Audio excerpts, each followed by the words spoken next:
This is the Wifed Up Now What podcast. I'm Coriel, and this conversation is all about marriage management advice for millennial wives. Today, we have two very special people in the studio. Now, they are near and dear to me personally, but y'all are going to fall in love with them too. Please welcome to the show, the Forsters. We have Dr. Michael and Lorraine in the building. Good morning. Hey, Good morning. Hello. Oh, but I will say one thing though, Yes. Coriel, is that you forgot one piece of it. What did I forget? The one and only, the incomparable Lorraine Forster. That part. Look, so and Michael. we're already getting some marriage management advice. We're getting a little bit of wisdom within the first few seconds. I mentioned that y'all are near and dear to me because y'all were is it counselors? Premarital counselors. Yes. Okay, premarital counselors, our officiants for our wedding, our post-marital counselors, all of the things. And so I'm always excited whenever I have the opportunity. Well, let me not lie. I was going to say I'm excited when I have the opportunity to talk to y'all. It's usually not very exciting, but I'm excited when I have the opportunity to talk to y'all publicly. Right. When it ain't just about me and my problems. Right. But we're going to talk a little bit about me and my problems today. Okay. Which is what this podcast is all about, though, because we have been led to believe that getting the husband was the hard part. You know, that's the word on the street. It's like single ladies, you got to do 1, 2, 3, 4, 5, 6 to get a man. But what's on the other side of the marriage? That is what this conversation is all about. It's like you've done it, girl. But now that honeymoon is starting to fizzle away and real life starts, real work starts. So I would love for y'all to start by just telling a little bit about your marriage. So how long have you been married? And then talk a little bit about the work that you all do as a couple. And well, I'll just say, to you as well, you guys are very near and dear to our heart as well. Yes, definitely. We consider you to be some of our adopted children. Thank you. You've been adopted into the family. Definitely love you guys. And, Love you too. we definitely appreciate you having us here. Of course. And I think I'm going to defer to my wife because she tells this story so much Oh my goodness. What story? better than I do. But I will say, though, that, one of the things that I just really cherish, we met 42 years ago.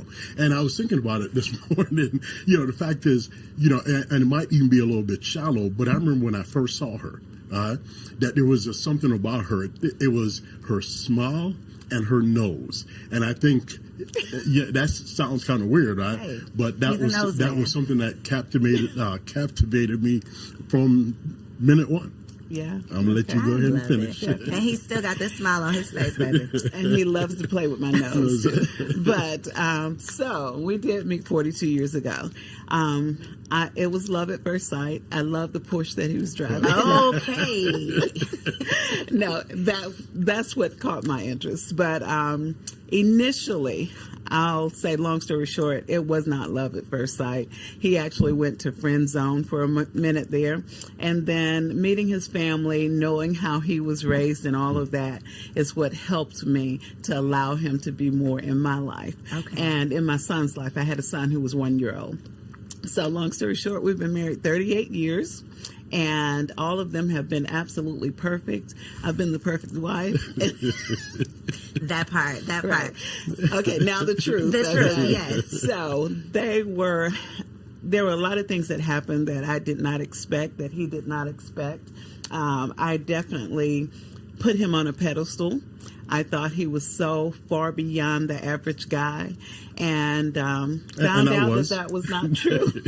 Found out that was not true, and which is why we do what we do. We ran into some very difficult times that included my non-negotiables. Yes. Oh my gosh, you just said so much to unpack because I know some of those difficult parts. They don't know some of those difficult parts, but I want to talk through some of them because the expectation that we have when we enter marriage is what leads us astray a lot of times. Not only is it our own personal expectation, sometimes we don't even really know what our expectation is, and then we get there and it's like, well, this ain't what I thought, but I didn't really think about anything. So we don't really know our expectation, and if we don't know it, we can't communicate our expectations so that our partner could actually meet our expectation. Exactly. What do you feel is a realistic expectation for a woman becoming a wife? Like, what should her real expectation be? Because a lot of us enter marriage and it's like, wait a minute, hold on. This ain't what I thought it was. Yeah, there are several things. Number one, expect that things are going to change, period.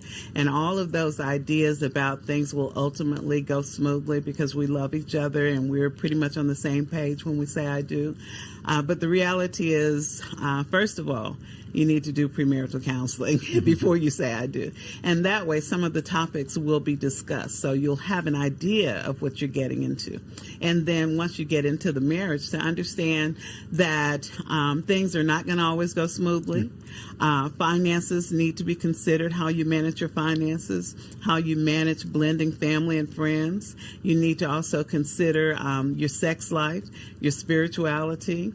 All of those things are things that you have to really think about. What is it, as you said, what is it that I want so I can communicate to my mate what I want and they'll understand it. So you mentioned something about his family, like seeing his family, and then you're like, okay, he can come on out the friend zone. We can give this a try. I think so often we overlook not just how your family is showing up. Like you go around and it's like, oh, they're cool or they're nice or whatever, but like, how were you raised? What did you witness in your home? What was your experience with relationships or communication or finances? All of those things I think we overlook because we're looking at his Porsche or we're looking at, you know, what social media tells us is important, and then we're forgetting about the real things that are going to matter once the marriage truly begins. What would you say are some of the most common challenges that y'all are seeing? Because y'all work with people premarital, but on the other side, we be sending, y'all are in our Rolodex, like, look, call them today. We send y'all so many people, and I know somebody sent us to y'all, so I know that's kind of how y'all get around, but what are some of the common things that you're seeing in this modern day marriage? Like, what's really going on? And usually I think one of the main things is the communication dilemma. As with most situations, everything that happens needs to be communicated. So usually learning how to communicate effectively is an issue. And one thing that has come out recently is that family support is one of the number one reasons couples are divorcing today. For lack of family support. Exactly. So that has changed. Usually it's always been communication, sex, and finances. Now lack of family support. And I guess that's because we're so busy doing so many things. You know, we have 3 or 4 different jobs, you know, all these streams of income. So we're not supporting each other. Yeah. If I could just chime in just 1 second, you know, in terms of the expectations, I think that there needs to be an expectation that you need to be flexible, because despite, you know, the upbringing, the family background, and even though those things are, you know, they look ideal, that does not guarantee that what you experience in the marriage is going to reflect the same as what your mate might have, you know, experienced in your life. Would you say that that is accurate? Because something else you said that I could personally identify with and relate to is the pedestal that you had him on, that you just thought, oh, perfect man, perfect husband. And then it's even harder when they fall off of that pedestal. Can you talk a little bit about that process of how he was able to fall off the pedestal, but then you didn't walk away? You were still able, well, you might have walked away and came on back, but you were still able to piece it back together somehow. And what does it look like on the other side now that you know he's not perfect? Yeah.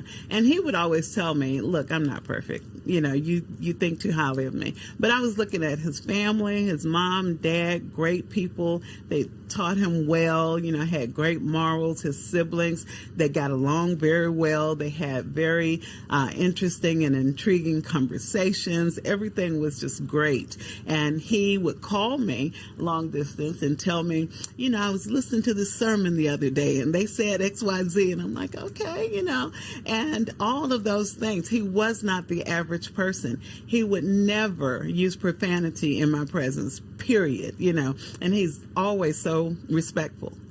But then the tables turned. Day by day, he changed a little bit. And I think sometimes we kind of acclimate to the environment. So maybe the friends changed. I'm not saying it was on them. It was in him. But I could see a change. But they created an environment where it could come on out. Exactly. And so the things changed. Like, he would never necessarily curse me, but I would hear the profanity when he's talking to some other people, you know, which surprised me.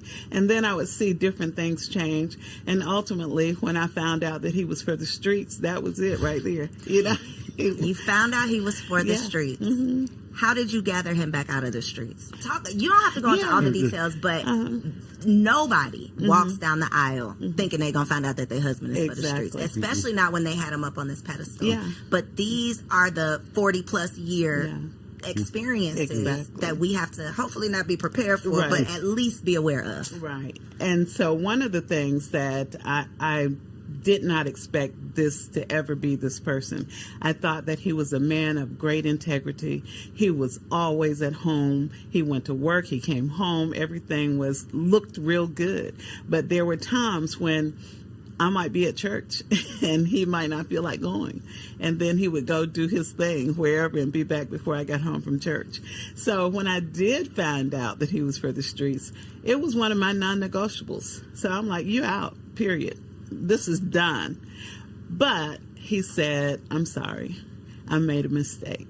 I didn't mean to do it. I love What you. does All for the the streets things. mean? Can we let's define for the streets, because for the streets could mean I like to go out, hang out. For the streets Yeah. could mean I like to drink a little bit more than you do. For the streets could mean I like to socialize. Like, what does this for the streets What look does like? that mean? Well, in our situation, me being for the streets was really more about, women. He was a hoe. Yeah. He's taking too long. He was. Okay, go ahead. I just had to get that out. Yeah, But myself. yes, he And, was. for me, not alcohol, but drugs was the other portion of it. Yeah. Right? So and it women was one and of those, drugs. well, yeah. And for me, Real it was, drugs, or was it women and weed? Because weed ain't on. No. It was for real me, drugs. it was cocaine. Oh, real drugs. Yeah, Okay. right. Which was my second non. Hoes and hard drugs. No, right. Okay, got it. Yeah, There you go. and it was one fueling the other. Did one, Led to the next. yeah. So it was just this perpetual cycle. What would kept you, going. looking back at that, because women, we're just speculating about what we think men are thinking about, and can you recall what led to, like, what was the first foot outside? It was ego, really, because to be honest, and this is something when I actually, started, down that road. It was something that was just it was a slow walk. It wasn't something that just all of a sudden, it was, the constant back and forth, the folk making snide remarks or these little Snide or- suggestive You comments. say your wife was? No, in terms of the other person. Oh, the other person. Okay, got right. you, got So you, got you. Just the little suggestive comments, and it was years before something actually happened. So it was definitely a slow walk. And one of the things that I can say is, even though my wife, is the incomparable, the one of a kind, she wasn't exactly perfect. But there was nothing at home that I could say, well, this is my reason or this is my excuse for doing whatever. It was never a situation where, because of what she did, See, that's caused the me to part go that there. gets us, though, Yeah, because right. we be at home cooking the dinner thinking No, everything is right. cool, and then we see something, or then we get that feeling in our stomach, or then, and then we find out that he is for the streets, and it's like, but wait a minute, I thought everything was good at home. Yeah. No So problem.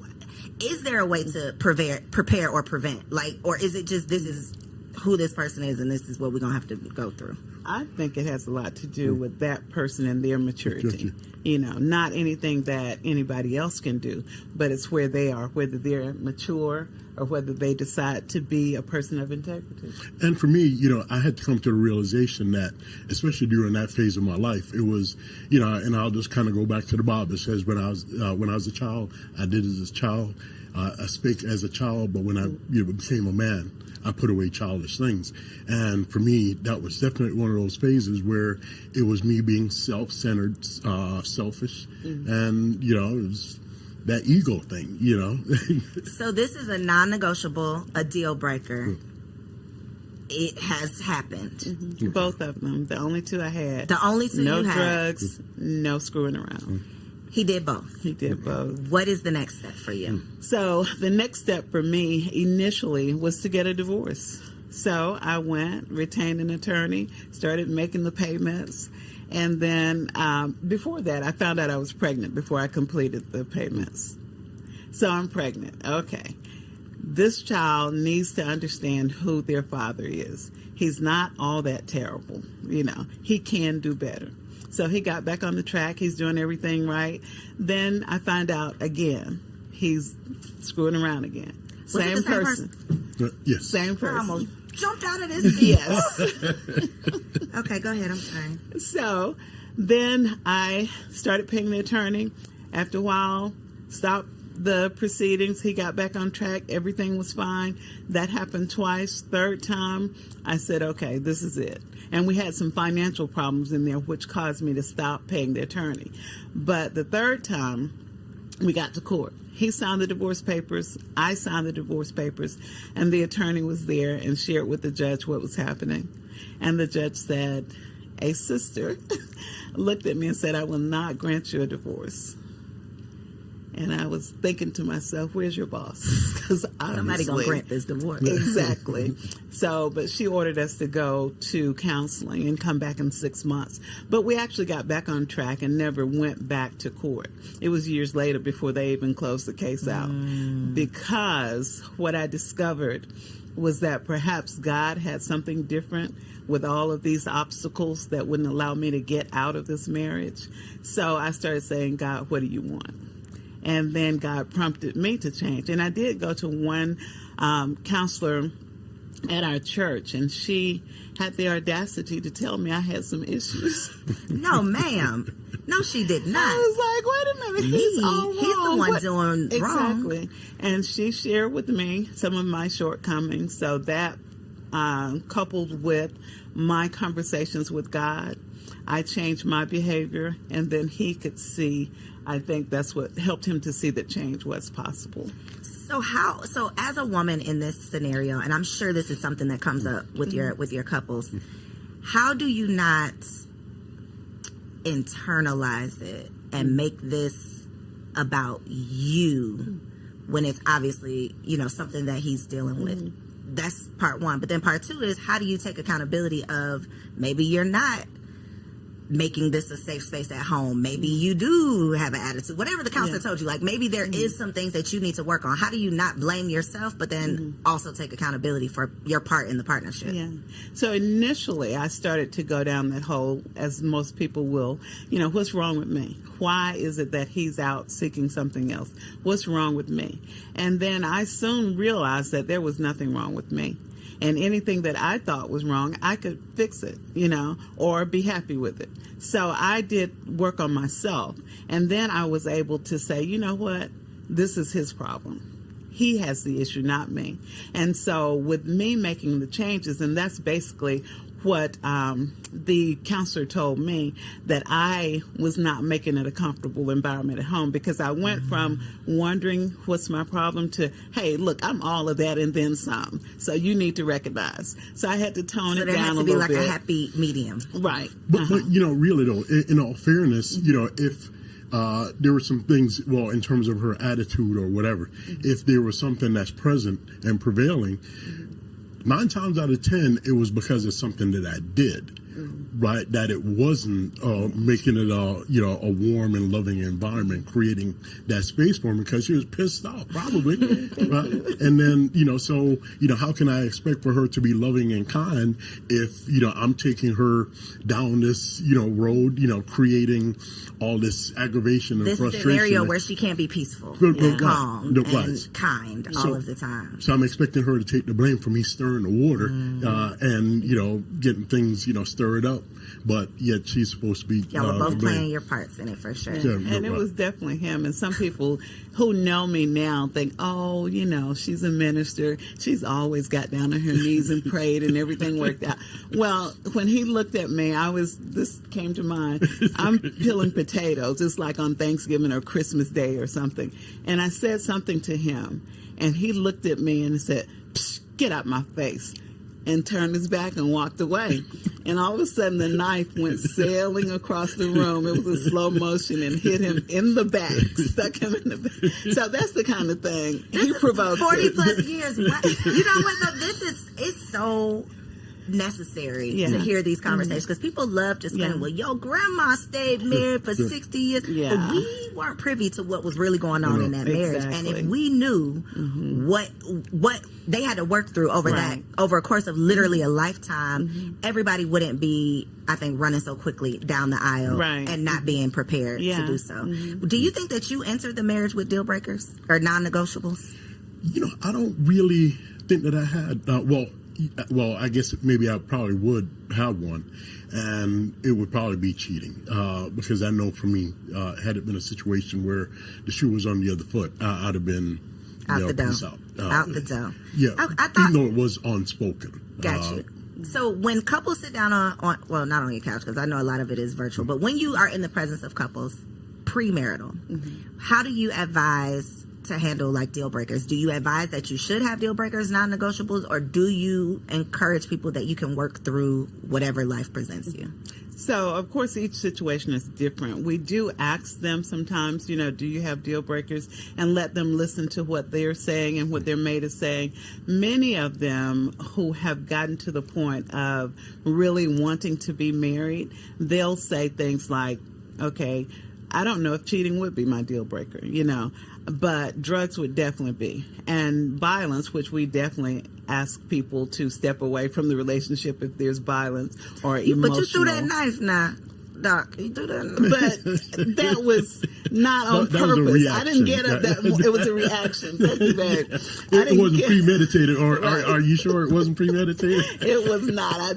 everything just went together. It all happens so clicked. fast. Yes. But those things, even with that, I said we have no experience with violence because I don't count that as violence.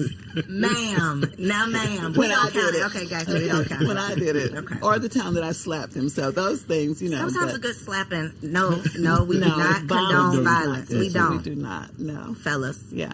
But sometimes Yeah. a little yanking. Okay, that's interesting because we've had a conversation around deal breakers, and Yeah. it's usually the wife who has a laundry list of things that they're not going to deal with, and the husband who's like that one thing, like absolutely not. If you step out, I can't get through it. Yeah. In your experience with couples, though, have you had situations where it's been infidelity on the woman's part, and they have been able to work through it? Have you witnessed that? We He have. said no. He started shaking his head real quick. Right. We've seen them try, but ultimately it ends in a divorce. Why do you think that is something, well, I believe that it's really biblical, and I associate it, right? Okay. With what I consider the temple experience, right? The inner court, the outer court, and the temple, right? For most men, they consider, especially if their wife or girlfriend or whatever the case is, have allowed another man to enter into that temple, it is a violation that he is very unlikely to be able to overcome, right? Because for most men, when their wives, are unfaithful, not only is it a physical thing if there is intercourse that happens, right? It's an emotional thing because most women do not engage sexually with someone else unless there's an emotional connection. So for most men, it's really not so much about the physical thing, but that emotional disconnect that caused her to be able to connect with someone else. And for most men, it is one of those insurmountable obstacles. Most men. We have... Can't think of one, huh? I can't even think of one We've right had now. several of them say that they would stay in it and work through it, but usually it turns out very bad and ends in divorce. Of the couples, if you had to just not necessarily give a percentage, but do you see more infidelity on the part of the husband or the wife majority of the time? Most of the time it's the husband. And then we've seen an increase, though, in the wives over the last, I would say, 8 years or so. But definitely the men are still leading. And that. do you think, or what are some of the, because again, we want to have preventative measures, right? Yeah. We don't all want to be, I personally, I don't want to be slapped in the face and then I got to get myself up and figure it out. Like if there's something that I could do, conversations that I could have, things I could be on the lookout for, ways that I can improve myself to prevent some of these issues, infidelity being one. Are there any things, like, just based on the real people? Because a lot of these podcasts, we just making up stuff, talking about what we would do if I was in this situation, but you haven't been, so what are you talking about? Right. The real people that you've seen, what is the real cause? Like, what is making people step out? And how can we prevent it? I think it's insecurity and immaturity. You know, the insecurity, that stroking and making you feel good, you know, everything can be good at home. But if I have 10 more people telling me I'm great, or even one more telling me I'm great, then that's going to pull me outside a little bit. So I think when we come into the marriage relationship, it's important that we're mature, and that we also, before we get married, that we look at those red flags, that we pay attention to them. You know, I was actually doing a show with a young lady the other day, and she talked about being at, what is it, where you go ride the go-karts, and she was rammed by her fiance, and you know, all of this was online, but she said it was a red flag for her, but she just said, oh, because why would you do that? Right. But something in her told her that this was his temperament, you know? And so those red flags, even if you're not sure, just be still. Don't jump into it, you know? So, but what about if they come on the other side of the marriage? Then you're going to get some help.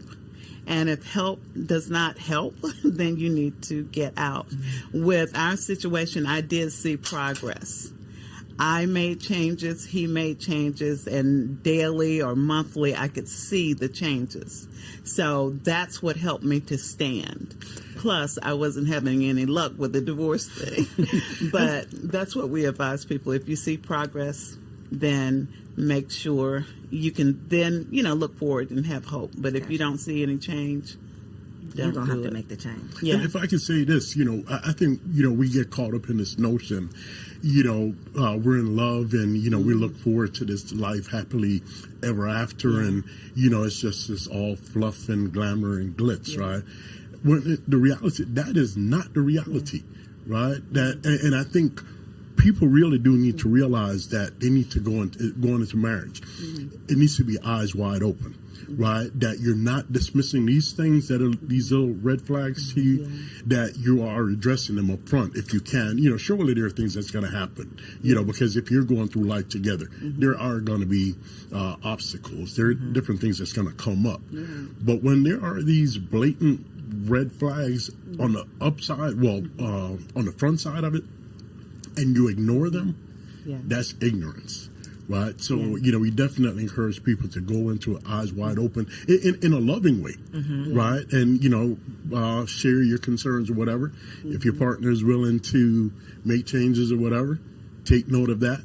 If they're not willing to make changes, take note of that as too. Exactly. Because and I remember this and I'm going to link below when y'all were on Girl Stop Playing, because I remember a part of the conversation was how a lot of times one partner is dragging the other one in, and it's like, well, if they weren't interested in premarital counseling, 9 times out of 10 on the other side of the marriage, they're not going to be willing to sit in and work on and talk through, you know, what it takes. And there's so much that you're going to have to work through and talk about, especially when we start talking about having kids. You know, throwing that into the equation. Marriage is just not all fun and games. It is not. No. And this is coming from someone who used to heavily promote, girl, I know you want to get married. Let's get this, let's get together, let's become wives. Right. Now that I'm a wife, I'm like, sis, it might not be for you. Because it's motherhood and marriage. If you are not all in and committed, it's a shit show. Like, it is hard out here. So you talked about communication and intimacy, which, you know, we hear about finances, communication, intimacy. These are the challenges in marriage. One of the conversations that I've had around communication, though, is sometimes the lack of communication. So sometimes it's we don't know how to communicate, but a lot of times on a woman's part, it's I'm going to avoid some of these tough conversations. Talk about the impact that being an avoider can have in your long term in your marriage. Yeah, and that's just like sweeping something under the rug. Eventually it's going to pile up, and then you got a whole lot of stuff under there. So the best case scenario is go ahead and discuss it, but figure out when and how to discuss it. One thing that we recommend that couples determine a specific date or 2 dates out of the month that they're going to have conversations, a check-in period. And that check-in period, then I know and my husband knows that we're going to have some tough conversation, and sometimes it might not be anything, but we still have that on the calendar. And when we do have those tough conversations, we also need to put a time limit on it. When we went through stuff, we would be up like 3 or 4 hours at night talking, but do it about 45 minutes. And if you still need to say something else, then table it and say, okay, we'll address it in another couple of days. Because if you keep picking at it and one of you are not into it, you're not going to get anything positive out of it. So with communication, you're right. The lack thereof is the biggest problem. So make sure it happens. Be intentional about it. Have a check-in time. So that they don't have to do what I do. Because y'all be seeing that email come through. Coriel is scheduled at 3:34 in the morning because we done had this argument, and now I got to call the people. Now we got to see the people. So instead of doing that, you already have this time set aside, so it's not like I'm in trouble, because that's what it turned into. I'm telling on you. So instead of that, it's like, no, we already have this dedicated time. We're going to meet, we're going to talk, and I'm not going into it mad because it's already on the calendar. You're better than me. And I was just going to kind of add to that, in terms of the communication. One of the things I know that we see a lot, right? And this happens to happen on the woman's side of it, that they don't want to have the conversation with their husbands, right? Because they don't want to upset him. They don't want to bother him. So, we just kind of let things, especially early on. How does that work out for you, though? It doesn't. I'm like, girl, be yourself. And then the next thing you know, you have just this major explosion, because things are swept under the rug. Or you turn into like a shell of yourself because you don't want to ruffle any feathers. You don't want him to be. I was literally on the beach, y'all. You should be happy on the beach, right? You on vacation, you on the beach. On the beach in Miami, and a couple were not that far away from me, so I could hear the conversation they were having, and something had upset this husband. And the wife just kept saying, okay, but baby, I want to have a good day. Like, she was really trying to diffuse it. Okay, well, let's just go to the beach. And he was just mad about whatever it was, to the point where this was like a 30-minute thing. And at the end of the 30 minutes, she's just like, well, I'm just going to go. Like, she was just so beaten down. Let's just go to the water. She's like dragging him, trying to hold on to his hand and make him cut to the water. He ends up going back. And it was just such an uncomfortable, awkward thing for me as a stranger to even witness. But I think it was a representation of so many marriages that I don't want to ruffle any feathers. Let me just calm you down. Let me just give you your way. Let me just... And then you end up doing yourself a disservice. How can we avoid that part of it? Is it just being assertive and standing up for yourself, or... And it's like you said at the beginning, first of all, we need to realize, what is it that I'm asking for? Because if I come to you and say, babe, I don't want you to wear blue jeans ever again. And you say, well, I think I want to wear them on Tuesday. And I said, well, okay.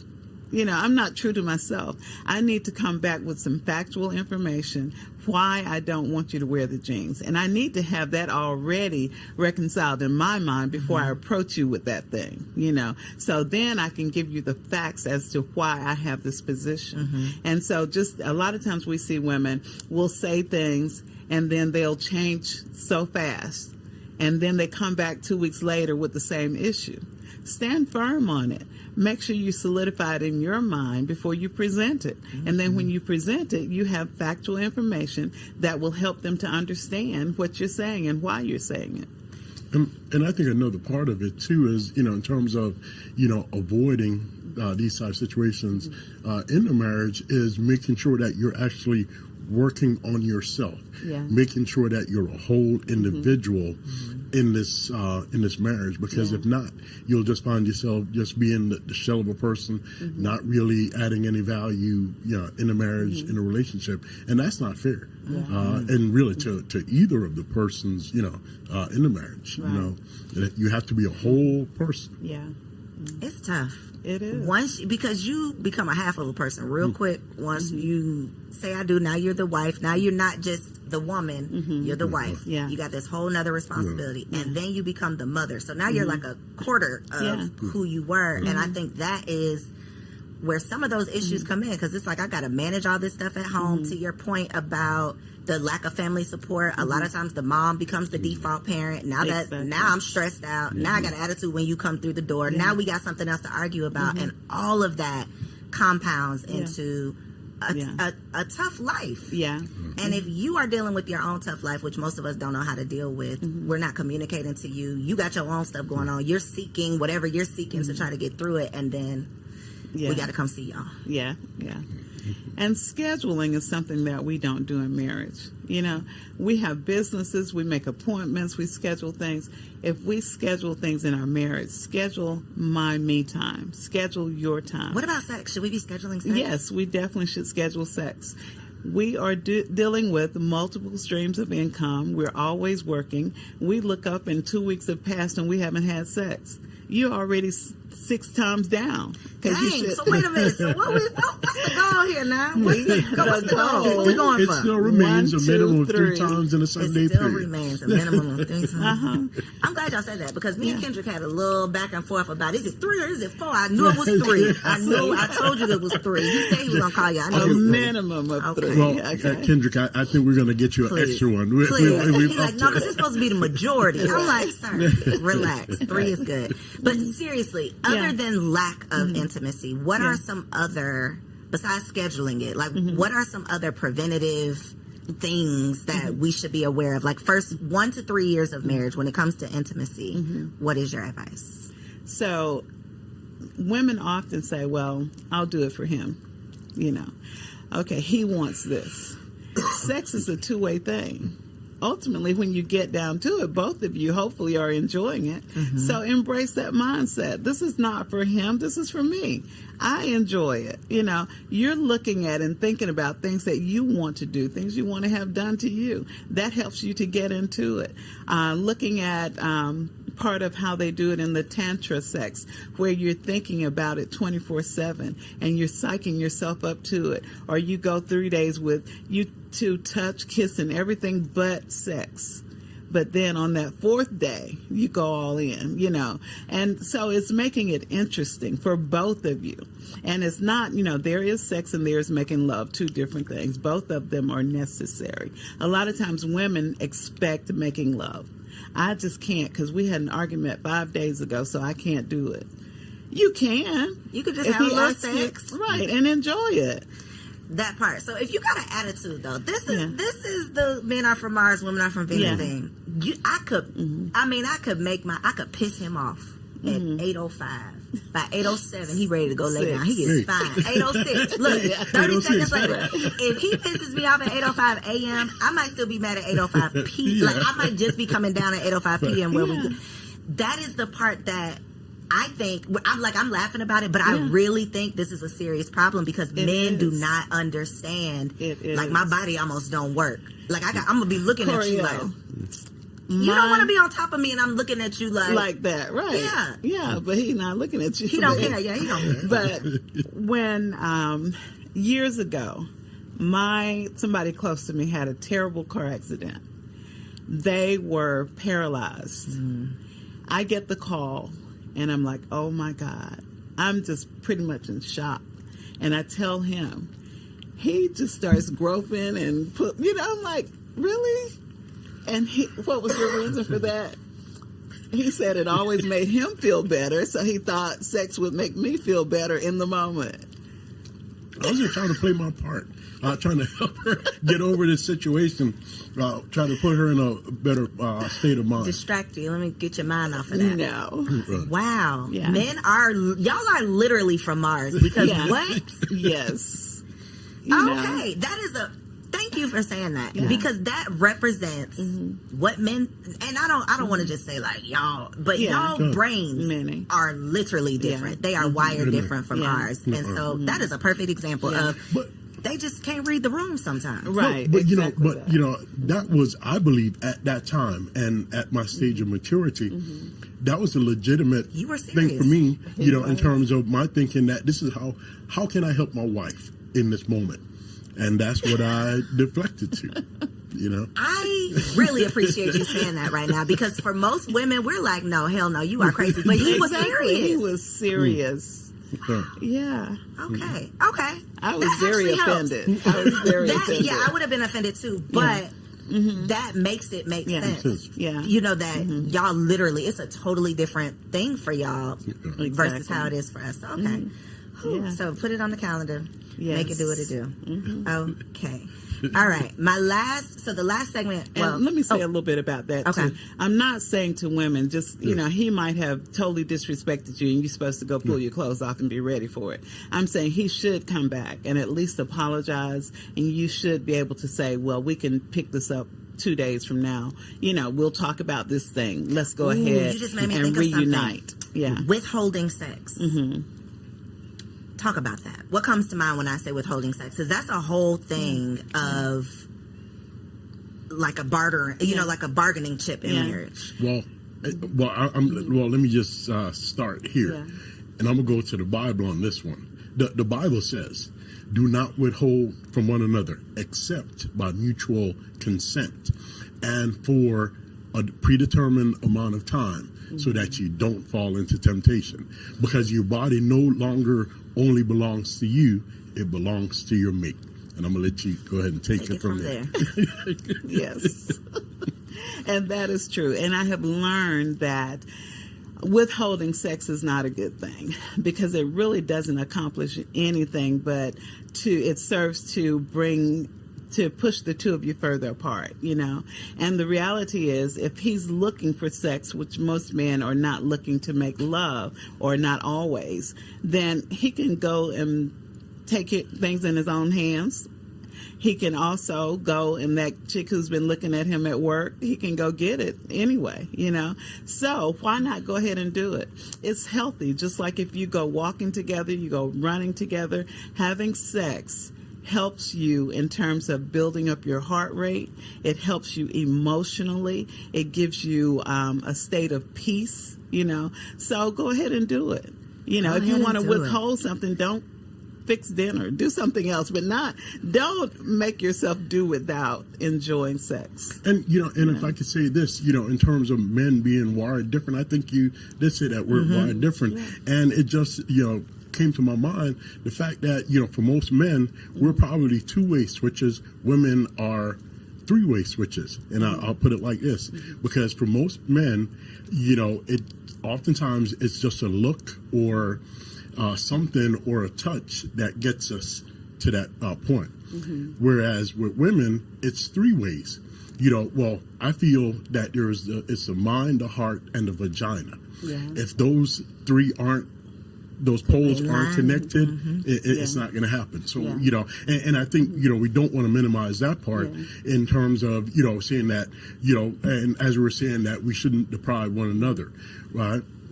But it does require a little bit more for women. And I think we have to acknowledge that, in terms of for men, that it's not just that on and off switch. And I think those are part of the conversations that have to be had, because as your body changes, as your responsibilities change, as your schedule change, if y'all are not on the same page and committed to the commitment, then I think that could definitely cause some struggles as well. Okay, so we do a segment called Wifey for Lifey. So I want y'all to look in this camera right here, each of you, and just give one piece of advice for a wife in her first year of marriage. Her goal is to be wifey for lifey. She's trying to be 40 plus years in, hopefully more than that. One piece of advice for her to be wifey for lifey right here in this camera. I would say to love yourself. Always make sure you look good, make sure you feel good. People are attracted to confidence, so love yourself. And for me, I would say, remember the covenant. The covenant is really that it's two people entering into an agreement that they're going to achieve a goal, mutual goal together. I love it. Okay, so for the people who need to call y'all, because there's a couple of y'all need to call this camera again and tell them where they can find you online. I know y'all got some events going on, so how can they stay connected with everything y'all got? So definitely you can find us on Instagram. It's ARM, ARM _ Michael and Lorraine. And that's Lorraine with L-A because there's nothing low about me. I know that. Ooh, So Mama knew. once again, it's ARM _ Michael and Lorraine on Instagram. And then our phone number is 470-403-1584. All right, and we'll make sure that we put all of that in the show notes down below. Thank y'all so much for being Thank you. here. I know that y'all probably on the floor, your edges sliding back right now. I know. Make sure you share this episode with a friend, though, because these are the necessary conversations that we need to have on the front side so that we don't have to go sitting with them on the back side, okay? Once you start backsliding in your marriage. All right, next segment, our girl TK is here for Wifey Keeps It Spicy. Stick around, and I'll catch you on the next episode. Hello, ladies. Welcome back to another Wifey Keep It Spicy with your girl, Takesha. I am super excited for this week's little chit chat because, one, I feel like I was a little strong-armed into this conversation. I'm going to be honest, y'all. I be trying my best to drop the jewels, the gems when it comes to being a freak, being nasty, doing all the things, enjoying intimacy with your husband, because why do all that in your single life and then give your man side lazy booty, right? No, we gonna turn up when we get the ring. That's what we really supposed to do. But I felt like I was going to be operating in disobedience if I continued down that path. So here, y'all, real quick, just to let y'all know, if this is your first time watching, we drop all the tea, all the gems, all the jewels when it comes to keeping it spicy as a wife. But this week, and it might be a series. I don't know. Y'all let me know if y'all want to flip this into a series. We're going to shift, right? Because I feel like there's a plethora of things in between the reasons why a woman cannot be as freaky for her man or show up at nighttime when those lights dim. I feel like there's a plethora of reasons why she can't do that. So before I give y'all the gems on buying stripper shoes and getting this toy and putting this pole in your room, we got to talk about something that I feel like is incredibly important and crucial. Now, it might not be for everyone, but it's for someone. Do you know that it is possible to love and enjoy a man, your husband, and not respect him? Do you know that it's possible to love your husband and not respect him? That's the question I ask, sis. Yes, it is a very real thing. And what I found out is that women are so exhausted from overcompensating in every area because their man doesn't step up in these areas that when it comes to that time at night, they like, sis, you're gonna get this little lazy side booty because I feel sorry for you and I'm here and you know I'm the only one you got, right? You can get into the mode of doing so much all the time and he's doing so little in your mind that you don't even feel like he deserves for you to really pull out the stripper version of yourself or whatever, fill in the blank, the porn star version of you. And so I have to speak on this because I feel like so many women, especially those that have been married for a long time, or some of y'all that done ignored a lot of red flags and you still said, I do, this video is for you. Now, I do think it's possible to regain respect for your man. I don't think all hope is lost, but it's going to take a lot from you. And it's going to take a lot of maturity from you. So listen here, sis, what we are going to do, if you connect with this, if you feel like, girl, I'm doing so much, I'm a professional woman, I had my bag before I got him, especially if y'all got married later in life, you got married in your late 30s, your 40s, you're like, shoot, I'm good, I look good, I can get any man I want, like, God bless you, you done got a trophy, this is good for you, this is for you. Just like your man has to learn leadership and masculinity in a lot of ways, sis, you have to learn submission and femininity too. Because you have been leading your life for so long and you've been making all the decisions, you've been the boss in your company, you've been the leader in your friends group, you've been the smartest. It takes intentionality and aggression to learn the opposite, to learn to fall back, to learn to follow, to be submissive and compassionate and kind. And so what I want you to do is I want you to have a real conversation with your husband. Now, don't go and tell him that you don't respect him, but I need you to have a conversation with him and let him know that you are transitioning into a new woman, that you want to be all that God has called you to be when it comes to being a wife, which is compassionate and kind and patient, which is a nurturer, which is a submissive wife. And as you're telling him this, because this is what I did with my husband, I said, hey, things going to be different. Because he wasn't used to it. He was used to me leading in a lot of ways. He was used to me giving him neck. So I had to warn him. I didn't want to just switch up. I'm like, hey, let me let you know, I'm transitioning. I'm shifting into this woman. And as I do this, I'm doing this because I trust you. And I know that you are created to be a phenomenal leader. But I must admit, I have been in the way. I have strong-armed my way in a lot of decisions. I've pushed you to the passenger seat. I want you to get back in the driver's seat, Daddy. I want you to make the decisions again. I want to support you. I want you to know that I trust your leadership, right? And having these conversations with our husband, not only to ask them for grace as we are transitioning, but letting them know, hey, it's yours. I don't want it anymore. And I promise you, as you see your husband step up more, as you see him making more decisions, as you see him saying, "Sit back, I got this, baby," you're going to want to throw it back at the end of the night. You're going to want to do it well. You're going to want to do it just like how he likes it, okay? And so a lot of us have to admit we've built a man that takes the back seat a lot because I got it. I'm good. I'll take it out. I'll do that. No, baby. All 2024, we are going to sit in that passenger seat. What they call them, passenger princess, whatever. We're going to set our cute little tails over there. And not saying we don't have ideas or thoughts, but we're going to let our man take the lead so that we can gain that respect back for them. So that when it comes to being spicy, oh, that's going to be light work. So y'all let me know how y'all feel about this. Let me know, are you going to have that conversation with your man? Are you going to let him know, hey, I'm ready to transition. I'm tired of wearing pants. Give me my skirt back. If you're going to do that, let me know in the comments down below and share this with a girlfriend because it's going to help somebody. Okay. Until next time, y'all.